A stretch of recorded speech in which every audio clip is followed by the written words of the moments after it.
Bismillahirrahmanirrahim. Assalamualaikum warahmatullahi wabarakatuh. Alhamdulillahirabbil alamin, wassalatu wassalamu ala asrofil anbiya'i wal mursalin sayyidina wa habibina wa syafi'ina Muhammadin wa ala alihi wa sahbihi ajma'in. Amma ba'du. Yang saya hormati kepada pimpinan wilayah Ibnu Jawa Timur, yang saya hormati kepada pimpinan cabang Ikatan Pelajar Nahdlatul Ulama Kabupaten Jember, yang saya hormati kepada segenap panitia Latin 2 pimpinan wilayah Ibnu Jawa Timur, dan yang saya hormati wabil khusus kepada pengasuh Pondok Pesantren Nurul Islam Jember, dan yang saya banggakan rekan-rekanku Ibnu yang ada di wilayah Kabupaten Jember khususnya, dan pada umumnya kepada seluruh Ikatan Pelajar Nahdlatul Ulama yang ada di seluruh wilayah Indonesia.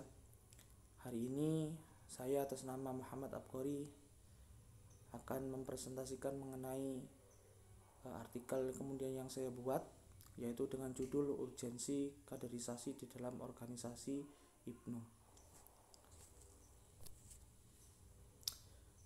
Saya mulai dari pengertian kaderisasi.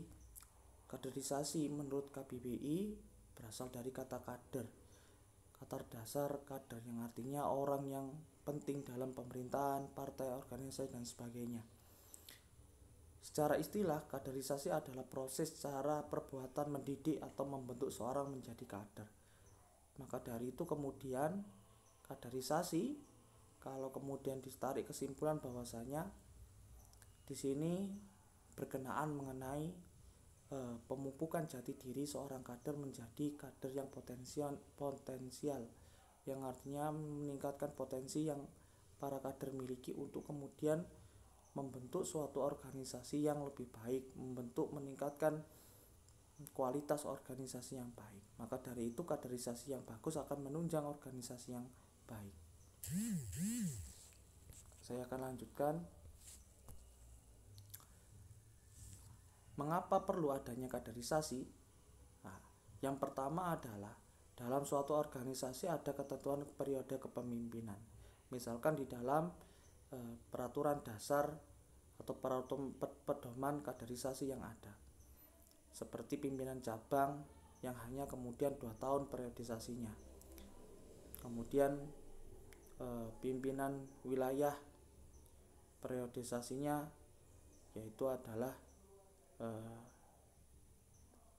tahun juga. Maka dari itu kemudian perlu adanya yang namanya kaderisasi yang berkelanjutan, yang artinya dapat menggantikan posisi-posisi yang kemudian ditinggalkan oleh pendahulu-pendahulunya. Yang kedua adalah adanya penolakan dari anggota kelompok yang menghendaki pemimpinnya diganti. Misal kemudian ada seorang pemimpin dalam organisasi dianggap tidak mampu oleh anggotanya, maka diperlukan yang adanya pergantian membutuhkan anggota-anggota yang kemudian dianggap sesuai dan potensial untuk kemudian diangkat menjadi seorang pemimpin. Maka dari itu pengkaderan diharuskanlah untuk kemudian membentuk seorang pemimpin-pemimpin baru yang akan menggantikan pemimpin yang telah diganti atau yang telah lengser. Yang ketiga adalah proses alamiah, misalkan menjadi tua dan kehilangan kemampuan memimpin hingga adanya suatu bencana kemudian hingga meninggal dunia. Maka dari itu kemudian kekosongan kepemimpinan harus digantikan dengan kepemimpinan yang baru yang dianggap sudah memenuhi syarat dan kemudian dianggap mampu untuk menopang posisi tersebut. Baik, saya akan lanjutkan. Yaitu tujuan adanya kaderisasi, khususnya di dalam Ibnu khususnya, yang pertama melakukan rekrutmen anggota baru, yaitu bagaimana kemudian mencari anggota baru untuk kemudian dijadikan untuk meneruskan perjuangan kader-kader yang telah lama dan atau juga yang telah menjadi alumni atau demisioner. Yang kedua, menjalankan proses pembinaan, penjagaan, dan pengembangan anggota. Jadi di dalam kaderisasi tidak hanya kemudian hanya merekrut saja, tapi juga mengembangkan potensi yang ada dalam membina, kemudian memproses serta menjaga, merawat kader agar supaya tetap dalam kondisi pengawasan. Pengawasan apa? Pengawasan dari organisasi tersebut sehingga tidak keluar dari peraturan dasar atau anggaran dasar rumah tangga yang telah ditentukan. Kemudian yang dua ya ataupun yang ketiga yaitu menyediakan sarana untuk pemberdayaan potensi anggota. Yang artinya apa? Di sini menyediakan sarana yang ada yaitu dapat memberikan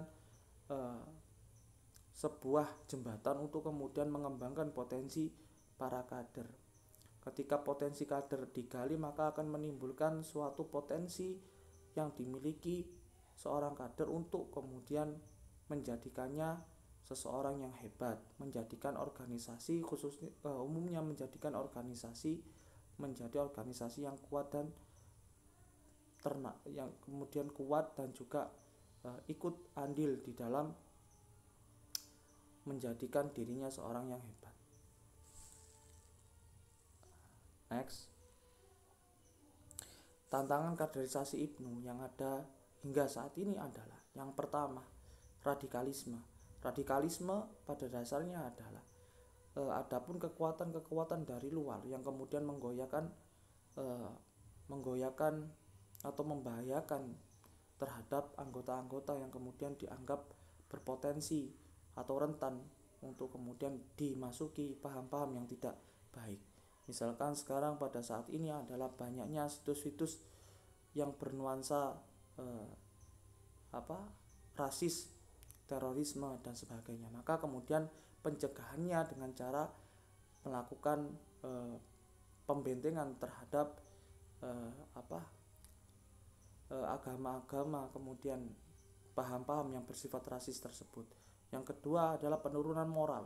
Banyak sekali hari ini kita lihat di berbagai lingkungan yang ada di masyarakat, penurunan moral para pemuda, para pelajar khususnya, itu perlu kemudian lebih ada penjagaan yang ketat terhadap hal-hal yang seperti itu. Pencegahan dapat dilakukan dengan cara bagaimana mengajak mereka ke dalam hal-hal yang positif. Misalnya ikut dalam ikatan pelajar Nahdlatul Ulama ini. Di sini mereka akan dibina bagaimana caranya menjadi seorang pelajar yang baik, seorang pelajar yang berlandaskan ahli sunnah wal jamaah, yang kemudian akan nantinya dipupuk menjadi seseorang yang memiliki karakter nuansa Islamiyah dan sebagainya. Pemakaian narkoba, obat-obatan terlarang banyak sekali di hari ini yang kemudian itu menyerang tidak hanya orang-orang dewasa namun juga kepada pelajar sekolah. Maka dari itu kemudian harus ada pendekatan, baik itu berupa pendekatan secara langsung ataupun tidak langsung, dari kemudian tidak hanya lingkungan, keluarga lingkungan, tapi juga suatu organisasi yang kemudian akan menghimpun mereka ke dalam organisasi yang dapat menghimpun mereka untuk memiliki potensi yang bersifat positif. Kemudian adanya pergaulan bebas. Pergaulan bebas ini perlu kemudian diupayakan agar tidak terus kemudian merenggut mereka para pemuda kita untuk terjun di dalamnya. Maka dari itu kemudian perlulah kemudian membentengi para pelajar kita untuk kemudian tetap dalam ranah keislaman, ketakwaan yang sangat kuat dan juga keimanan yang dapat kemudian menjauhkan diri mereka kepada hal-hal yang bersifat negatif. Lanjut. Bagaimana solusi yang akan diberikan? Yang pertama adalah lewat pengkaderan yang baik. Bagaimana lewat pengkaderan yang baik? Yaitu dengan cara pengkaderan yang sesuai dengan yang diharapkan oleh agama dan juga negara, yaitu berupa kemudian contohnya adalah IPNU. Di dalam IPNU pengkaderan itu tidak hanya kemudian membentuk jati diri mereka menjadi seseorang yang berlandaskan ahlus sunnah wal jamaah, tapi juga bagaimana cara mereka untuk kemudian menjadi manusia atau seorang individu yang cinta terhadap tanah air. Yang kedua, penjagaan dan perawatan kader. Bagaimana cara penjagaan dan perawatan kader? Yaitu dengan cara mengajak mereka kepada hal yang positif. Misalkan mengajak mereka tahlilan, mengajak mereka istighosan, mengajak mereka ziarah wali dan sebagainya. Itu adalah sebagai contoh, kemudian mengajak mereka ke dalam hal yang positif. Yang ketiga yaitu menyediakan saran yang positif dalam meningkatkan kualitas kader. Bagaimana cara kita kemudian Ibnu itu memberikan jembatan yang baik, jembatan yang kemudian menjembatani mereka ke dalam hal yang positif. Misalkan dibuatkanlah kepada mereka menjaring mereka ke dalam kegiatan yang positif, dalam misalkan meningkatkan bakat mereka. Ketika bakatnya di sepak bola, maka Ibnu di situ akan ikut mengawal dalam melakukan bakat itu, bakat persepak bola, bakat menggambar, kaligrafi dan sebagainya. Maka dari itu kemudian ketika kaderisasi ini menjadi kaderisasi yang hebat, kuat dan berlandaskan keagamaan, maka saya yakin kemudian mereka akan mencetak kader-kader yang intelektual, tidak hanya cerdas secara intelektual tapi cerdas secara spiritual. Mungkin itu saja yang bisa saya sampaikan di sini. Itu saja yang bisa saya sampaikan. Semoga hari ini kita dapat diberikan suatu keberkahan dalam keilmuan kita. Sekian dari saya. Wallahu muwaffiq ila aqwamit thoriq. Assalamualaikum warahmatullahi wabarakatuh.